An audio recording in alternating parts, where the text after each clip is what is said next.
what's going on? This is Luke here again. I'm super excited because I got Ableton Live 11 up and running, and tonight we're going to talk about specifically the new hybrid reverb plugin that comes included, and it sounds amazing. I'm really excited to present it to you, and I hope you guys enjoy. Alright, so I'm going to dive right in here. This is what my guitar part sounds like. It's nothing too crazy. It's just a real basic loop that I recorded. Alright, so here's the hybrid reverb.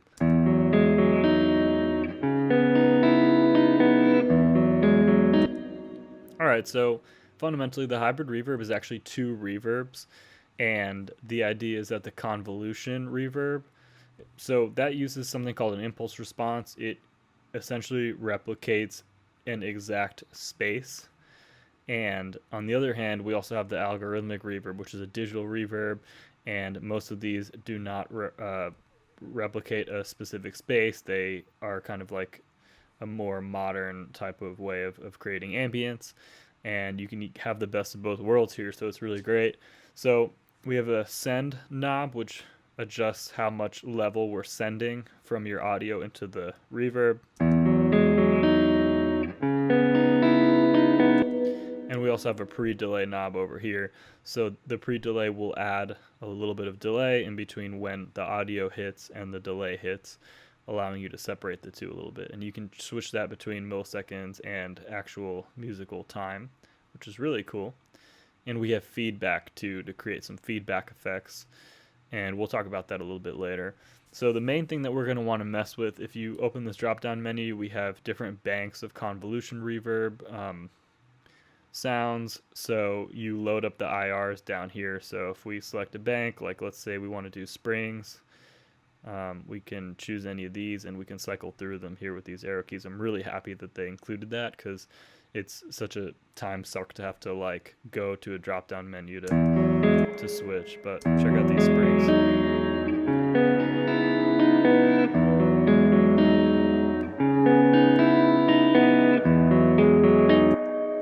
So the nice thing is that you can blend the two reverb algorithms together to your liking, and you can also route them in serial, parallel, or just have one or the other, so it's really cool. And if I just go, let me just go to purely convolution for now, so we can mess with this a little bit. So when I think of reverb, I kind of, as a starting point, will try to imagine what would be feasible to hear in the given situation that you're in. Like, for example, if you're doing guitar, then spring reverb's a really good choice. Same thing with halls and rooms and stuff like that. But if you're working with strings, I might just try like chambers or halls, like concert hall type emulation. So just as a starting point, I think that's pretty cool. And for vocals, I mean, you can really get creative with this. This is just like a couple little pointers. But for vocals, like some old school stuff, I think a plate can sound really good. And I'll also often be looking for different types of halls for the realistic stuff. So let me try a couple different patches on here just to see what this thing sounds like. So I'm going to go through some different categories and just see what we're working with. So here's hall. Here's the Berliner hall.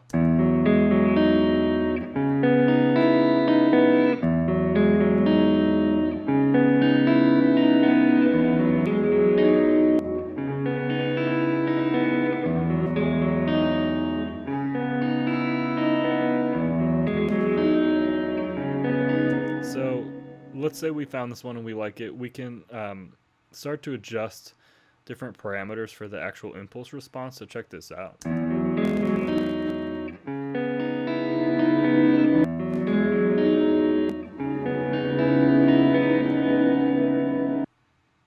Wow, that's interesting. Let's mess with the decay.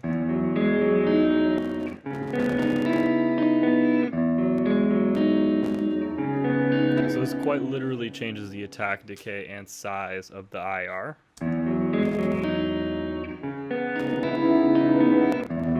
So just in case you're not familiar, the IR stands for impulse response, and what they literally do is they send a signal through a speaker in this particular space, and then they have a microphone that captures the way that the room reacts to the signal that they send out. So that's how they're able to accurately recreate these spaces. So what we're doing here is changing the way that the IR sounds. So what we're looking at is the waveform of the IR, and when we mess with these parameters, it drastically changes the way that it sounds. So it's super cool. Let's go to, we did a little bit of springs. Let's try plates.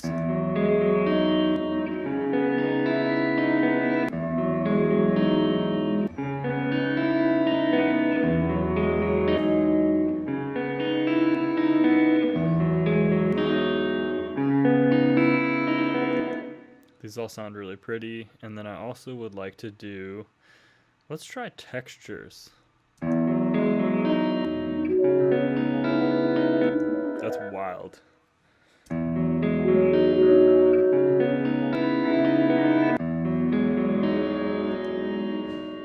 So there's all kind of crazy ones. We could be here for a while.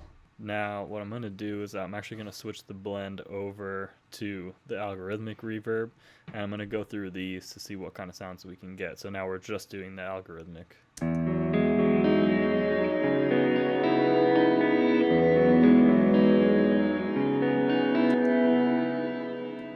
Really cool already. So we get a bunch of different options here that will be changing as we change the algorithm, but just so you know, we can freeze it, we can add delay. Mod stands for modulation, so that'll add a chorus effect to the reverb. And bass, we'll have a couple different bass parameters that we can adjust, so you can dial back the bass as needed. So let me just dial something in.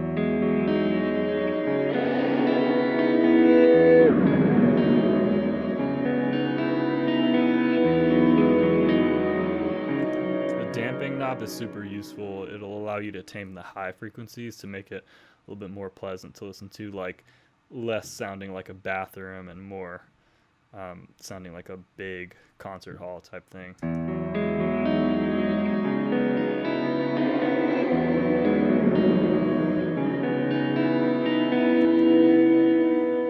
That's cool. So that's Dark Hall. That's probably going to be the most realistic, I'm assuming, out of the rest of these. So let's try Quartz.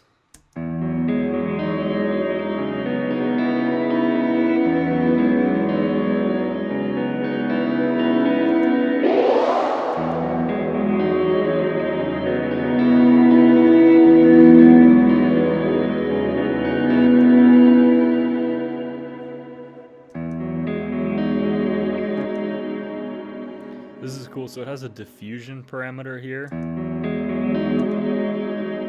So if we listen to it with 0 diffusion and then to 100, the diffusion smears it, which sounds really, it honestly sounds really good either way. I'm pretty impressed. So let's see what distance does.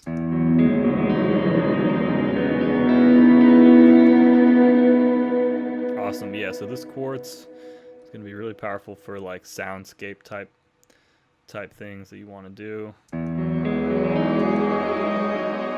So the Shimmer is really similar to like what you'd find on a Strymon Big Sky, or like one of those guitar type pedals where it basically doubles everything up an octave or to whatever pitch you want it to. So yeah, we have a pitch knob here. So I'm going to play around with this for a sec.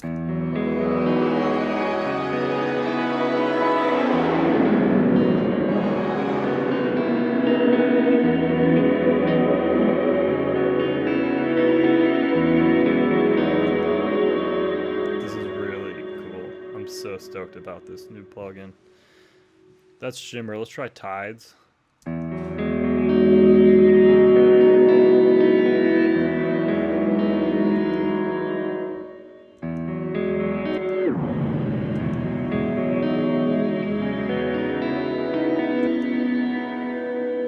That's interesting. I've never heard anything quite like that. It's a very like wavy sounding.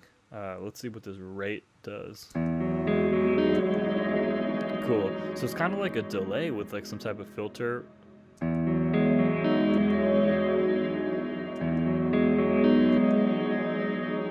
Yeah, that's really sick. So they're kind of combining some filter effects, and it almost sounds kind of like a filtered reverb.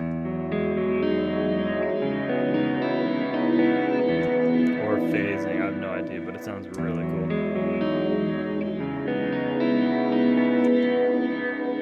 That's pretty wild. So that's Tides.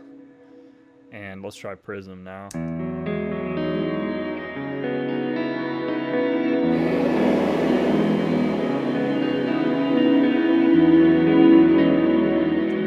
So these low and high multiplier dials will essentially allow you to adjust how long the lows and highs are reverberating for. So it's really useful for EQing. And I didn't talk about this yet, so we do have a stereo knob. Let me put, I'm going to put this back to, let's see, which one do we like? We liked Tides, that was interesting. I'll put the blend 50-50-ish. So we have a stereo knob here, which Ableton always has on these type of plugins, and it's super useful if you want to dial that back. And now this vintage knob is so sick. I'm really excited about it. So if we crank this up, we just get like a lo-fi effect.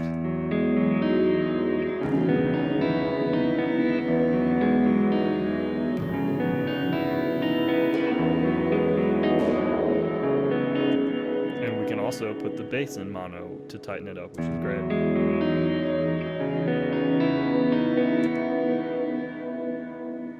This is wild.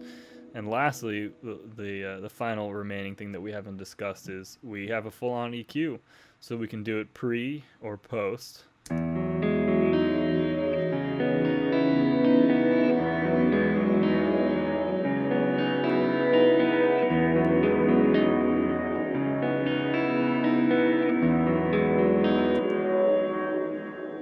Really cool.